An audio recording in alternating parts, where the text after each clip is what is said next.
intii uu booqashada ku joogay dalka Masar madaxweynaha Jamhuuriyadda Federaalka ee Soomaaliya ahna taliyaha guud ee ciidamada qarabka sida mudane Xasan Sheekh Maxamuud oo uu weheliyo wasiirka gaashaandhigga Masar Saree Guud Cabdimajiid Saqar ayaa kormeer ugu tagay ciidamada Masar ee loo diyaariyay inay ka qayb qaataan howlgalka Midowga Afrika ee taageerada iyo xasilinta Soomaaliya ee AWSOM ka qaybgalka Jamhuuriyadda Carabta ee Masar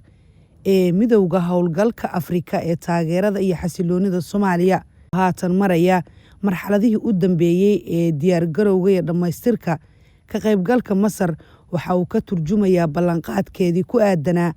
doorka ay ka qaadanayso xoojinta nabadda amniga iyo xasiloonida Soomaaliya si loo garab istaago dadaalada dowladda iyo shacabka Soomaaliyeed ee lagu xaqiijinayo amni waara iyo dowladnimo dhammaystiran.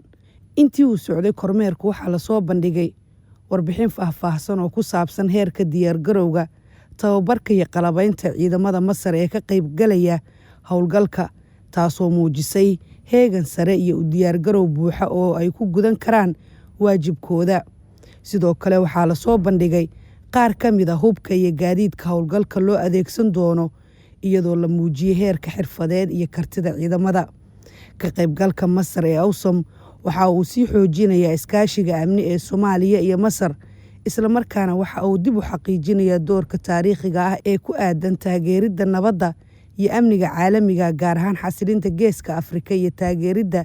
dadaalada Soomaaliya ee ka dhanka argagixisada. Wasaaradda gaashaandhigga ee xukuumadda federaalka ee Soomaaliya waxay mar kale adkeynaysaa in garab istaagga saaxiibada caalamiga ah uu muhiim u yahay